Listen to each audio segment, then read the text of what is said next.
Entrepreneur Makati Watch Party. We're so glad that you're here with us today to learn more about this global faith-driven entrepreneur and investor movement and see how it's growing right here in the Philippines. Today's watch party here in Makati is brought to you by a number of partner organizations, including Faith and Work Movement, Dream Bigger Ventures, and a couple of local faith-driven entrepreneurs as well. The faith-driven movement is gathering and equipping millions of Christ-following entrepreneurs and investors all around the world through a two-pronged ministry approach. Faith-driven entrepreneur, it's enabling entrepreneurs to fulfill their call to create and transform the world around them. And then the faith-driven investor movement is helping Christians craft investments that honor God, because God owns everything. The opportunity here that we find is that activating faith in entrepreneurship has tremendous impact, right? Impact on our world. Entrepreneurs have the potential to shape culture, right? Cultural transformation. They have the chance to share the gospel, right? Evangelism. They have the chance to innovate in partnership with God, who is the most creative being of all. They have a chance to be generous and, of course, create jobs in places that need it most. So the impact of the faith-driven entrepreneur, like you, is significant.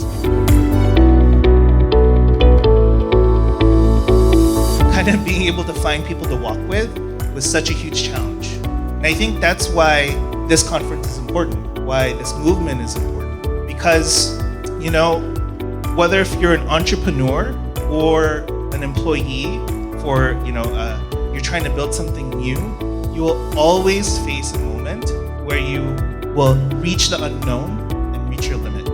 That's when people freak out. That's when people turn to alternatives. That's when people get discouraged. That's when people get depressed.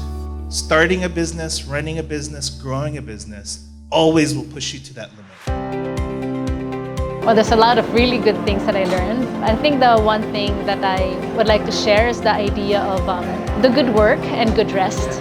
The articulation of toil and leisure. I guess it's something that I've thought of before, but now nabuo. Ang ganda ng articulation niya. And what he said about, I guess Andy Crouch was the one who said it, na how to make a good hard thing, which is good work, appealing.